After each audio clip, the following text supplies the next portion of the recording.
Tampon Tim wasted a lot of money in Minnesota. No rational person has any idea why boys need tampon dispensers in their bathrooms. However, how much money did he actually waste? Let's find out.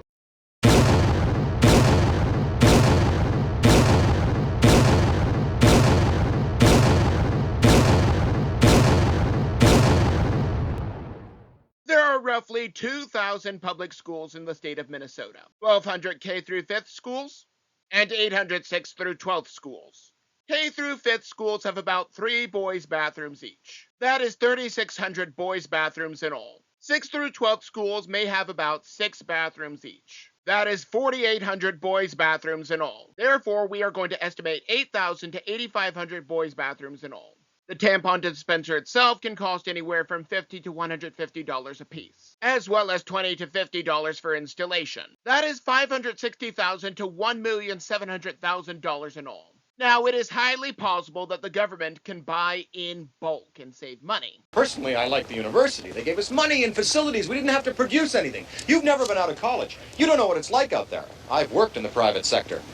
They expect results. Then again, government is woefully inefficient, so it could go either way. Let us see how many teachers' salaries that is worth. Assuming teachers are paid $60,000 to $65,000 per year, on the low end, this can pay the salary of 8 to 9 teachers. On the high end, this can pay 26 to 28 teachers. What about textbooks? Assuming that the textbooks cost between $70 and $120, this is about 4,667 textbooks on the low end, or 24,286 textbooks on the high end. This gets books from anywhere from 34 students on the low end to 185 students on the high end. What about school lunches? Yes, I know this image looks more appetizing than most school lunches, but please work with me. If we assume that a lunch is on average $3.50, this could provide 160,000 lunches on the low end, or 485,714 lunches on the high end, impacting 889 students on the low end, or 2,698 students on the high end, some of whom might not have a meal otherwise. What about things like laptops and tablets? Assuming $300 to $600 per device, that is 933 to 1,867 devices on the low end, and 2,833 to 5,667 devices on the high end. What about school supplies? If we assume $50 to $100 per year,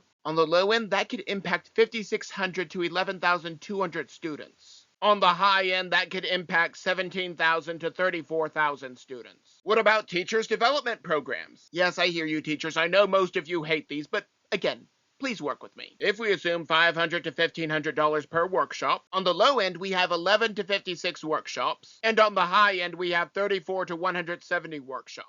On the low end, that impacts 373 teachers, and on the high end, 3,400 teachers.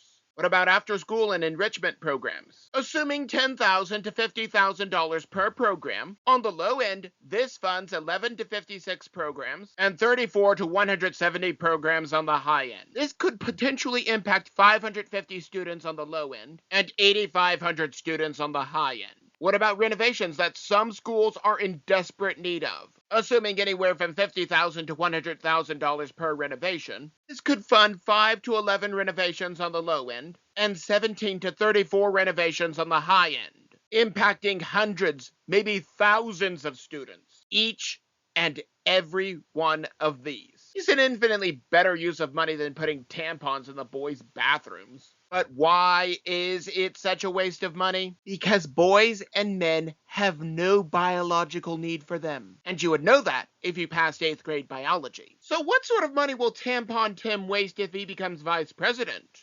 Only Poppins would know. I have no doubt that he and cackling Kamala will find lots of things to waste our money on. They may even try to bring Tampon Tim's plan nationwide. And if you enjoy these videos, do not forget to like, comment, and most importantly, subscribe for more.